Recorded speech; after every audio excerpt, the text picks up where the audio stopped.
You think you can just accuse me of cheating while I was away on business and demand a divorce? My husband Jackson bellowed through the phone. It should have been a jolting moment, but I knew better. This was just his attempt at stirring up drama. I already sold it, and you know what?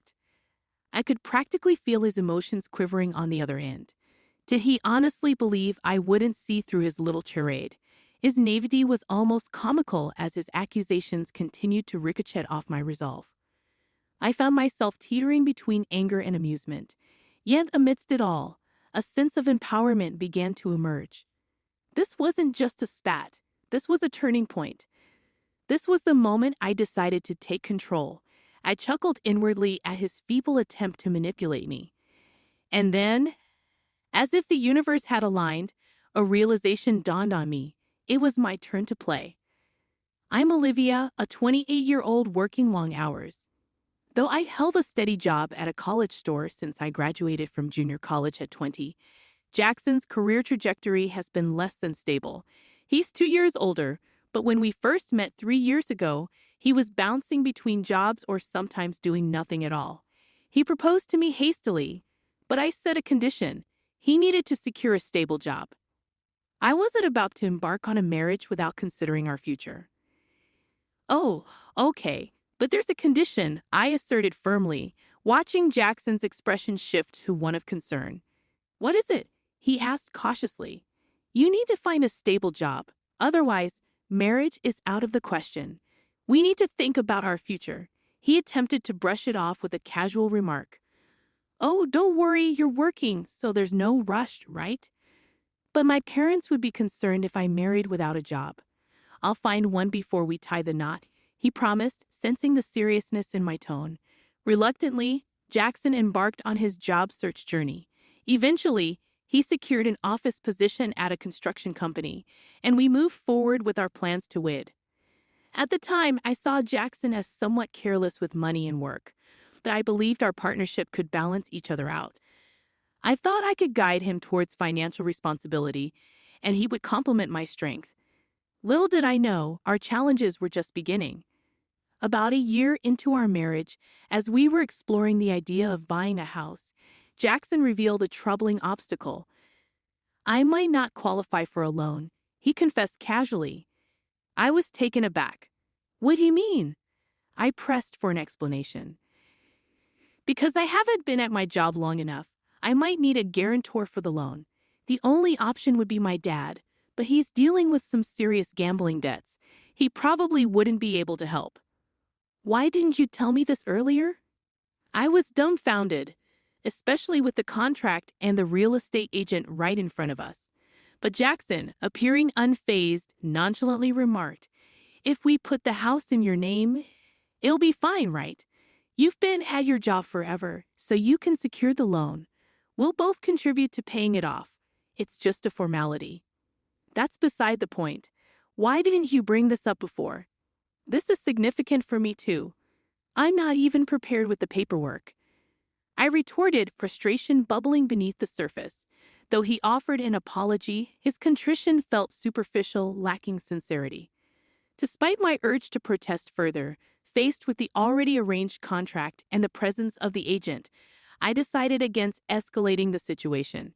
Reluctantly, I hastily gathered the necessary documents, such as my income statement, for the loan application and impulsively finalized the purchase under my name. Doubt not at me. Could I truly envision a future with this man? Perhaps. I should have simply asserted, then we won't proceed, instead of hastily preparing the paperwork. My anxiety heightened with the looming issue of my in-laws. The other day, I had a conversation with Dad. Jackson began. He mentioned he might lose the house due to the debt I mentioned earlier, so he's considering moving in with us. Is that all right? What? Why would you even entertain that idea? I reacted swiftly, but Jackson merely shrugged it off. Well, he's facing difficulties. My brother is single, but he's working abroad. I'm the only one Dad can turn to. Shouldn't we seriously discuss this? Maybe he can stay temporarily until he finds a place. But committing to living with us permanently is a major decision, Jackson scowled. You just don't want him to stay because, to you, if he moves in, We can divide the living expenses. You're always going on about money, I countered. You mean the money you never contribute? You promised we'd split the mortgage, but it's only coming out of my paycheck. You haven't given your share. In marriage, finances are shared. It's not just your money, it's ours. It's deducted from your account because the house is in your name. Stop being so self-centered, I explained, frustration evident in my tone. But Jackson simply muttered, I hate discussing money, before storming out of the room. Such disputes became a regular occurrence. Every time Jackson would brush off my concerns and eventually retreat. No resolution was ever reached. However, Jackson wasn't entirely inactive regarding his family's predicament. As part of his role in construction site administration, he frequently dealt with real estate contracts.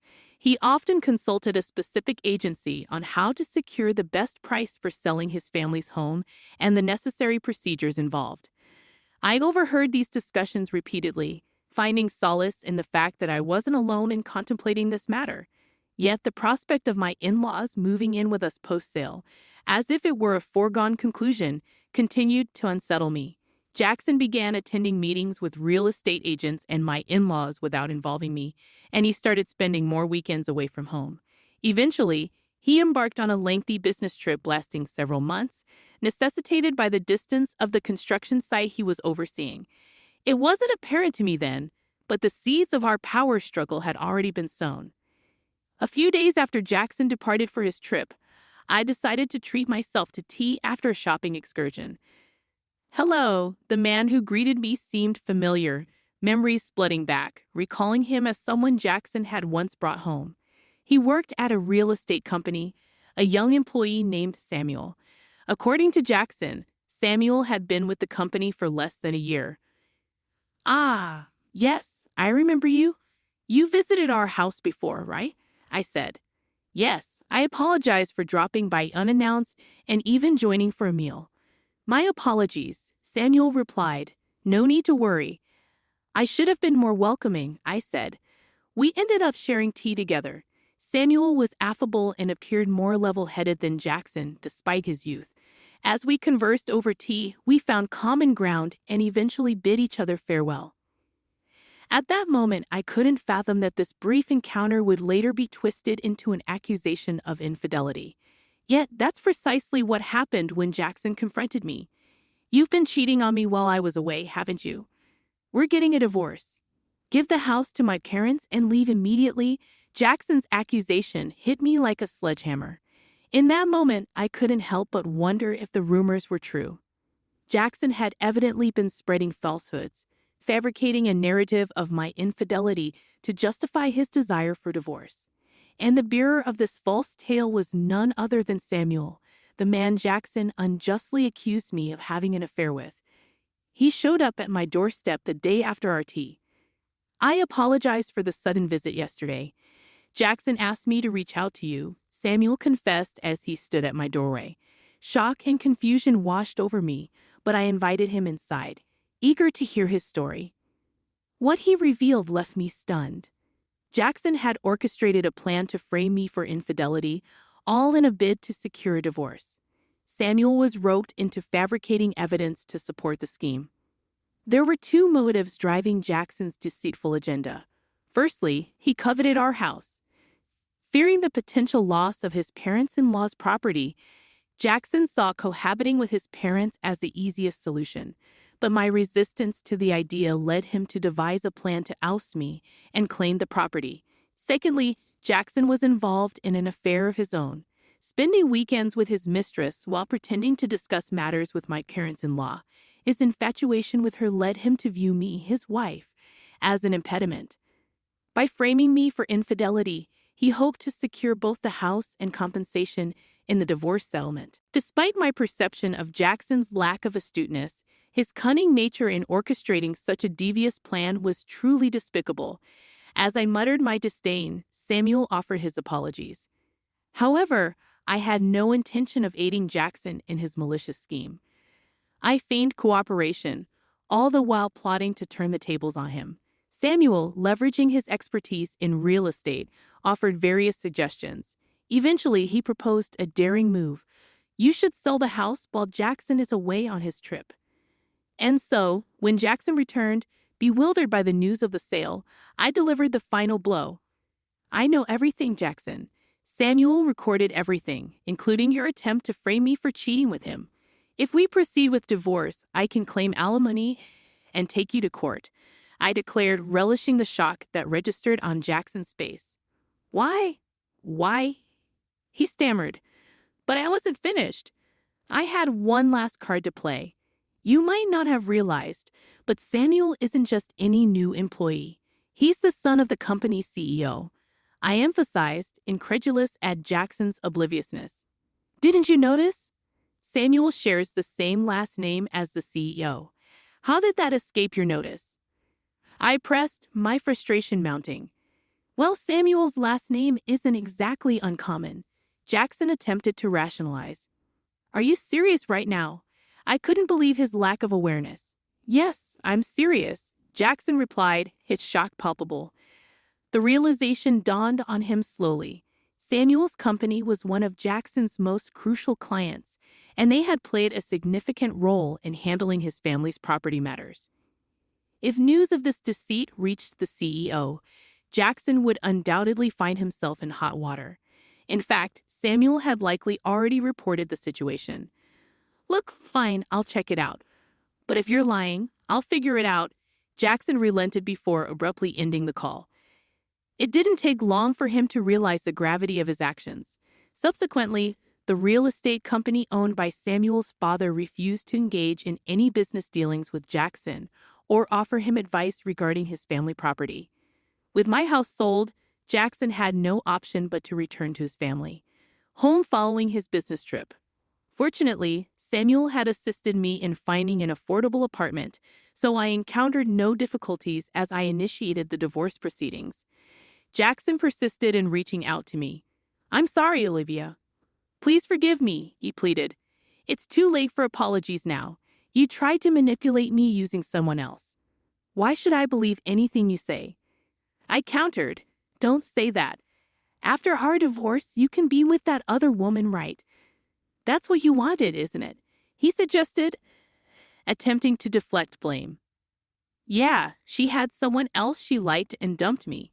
What a sorry tale. But just because of that, don't expect me to change my mind and come running back to you. I muttered as I ended the call with a heavy sigh. Despite not disclosing my current address to him in hopes of keeping him at bay, Jackson's incessant calls persisted. Each time he pleaded, please don't leave me. I'll change. I'll be a better husband. Yet I was weary of his hollow promises. Once the divorce is finalized, I'll delete his number, block him on WhatsApp, and sever ties completely. To make matters worse, even my mother-in-law reached out, begging, please, Olivia, we'll be lost without you. It's not me you wanted, it's the house, right? But there's no house left, I reminded her. It wasn't just about the house. We're not that heartless. Come back, and you'll understand, she implored. You wanted the money, didn't you? I shot back, frustration seeping into my voice. That's not true. You're being unfair. She attempted to coerce me into living with you. And when I refused, Jackson resorted to deceit to gain leverage in the divorce. I can't trust someone who resorts to such tactics, I asserted firmly. It's obvious you're only interested in money. I continued to rebuff their pleas. Then my father-in-law called, his tone dripping with arrogance. Isn't it your duty as a daughter-in-law to assist my wife a little? Are you seriously refusing? Isn't all of this a consequence of the debts you've accumulated? I countered, my resolve unwavering. In response, his voice on the phone grew so loud that it hurt my ears. You heartless woman, abandoning your mother-in-law in her time of need and shifting blame onto her. I'll teach you a lesson, you wicked woman. With that, I ended the call, shaken but determined. Armed with the recorded audio, I sought counsel from my lawyer. As it transpired, my father-in-law's words constituted a threat. Armed with this evidence, I informed Jackson that I'd pursue legal action if he didn't agree to the divorce. In a panic, Jackson reluctantly consented to the divorce. Finally, I was free from the clutches of that outrageous family. After the divorce, Jackson's reputation at work suffered, leading to a loss of trust and diminished responsibilities. Additionally, the unresolved debt forced him to sell his family home at a steep discount. Now he resides in a modest apartment with his parents, grappling with a reduced salary and the burden of supporting his family. To compound his challenges, he is obligated to pay me alimony. Learning about Jackson's struggles firsthand from Samuel, who remained a confidant, I discovered an opportunity to leverage my customer service skills from my previous role at a clothing store. Samuel, now working in the HR department of a real estate company, recommended me for a position that required strong communication abilities. After careful consideration and discussions with Samuel, I accepted the offer and transitioned to the real estate company. Throughout this transition, Samuel and I maintained our close bond, which eventually blossomed into a romantic relationship. After a year of dating, we tied the knot, and I became the spouse of the future company president. Jackson likely never envisioned that the two individuals he attempted to falsely accuse of infidelity would ultimately find love and marry each other. Now, surrounded by my supportive new family, including my in-laws, I look forward to building a beautiful life together with Samuel.